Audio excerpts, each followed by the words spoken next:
Yan, after the break, tuloy natin yung ating ginagawa na acrylic painting.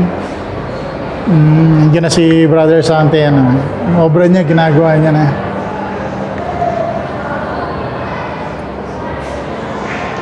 Yes. Oy. Pinta ka. Pinta ka. Bukas daw, bukra. Bukra. Bukra. Oh. Inshallah. Tapos na namin to. Siguro yung karton sa pintura ko. Dito, ilagay mo yung pintura mo dyan. Oh.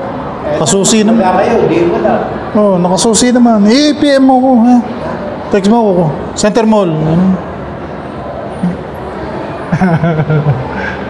Ex-Saudi rin yan si Noli. Ang problema, video.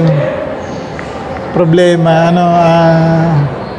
karoon siya ng depekto sa tenga kasi nga during that time hindi siya gumagamit ng protection so yun gulay yung ulam natin, tuloy lang natin tong ginagawa. So almost done na yung mga isda. So siguro yung mga lotus din yung ang huling-huli yung background kasi re-retouch ko ng konti iba. May konting retouch yung iba dito. So ayan. Natin yung background.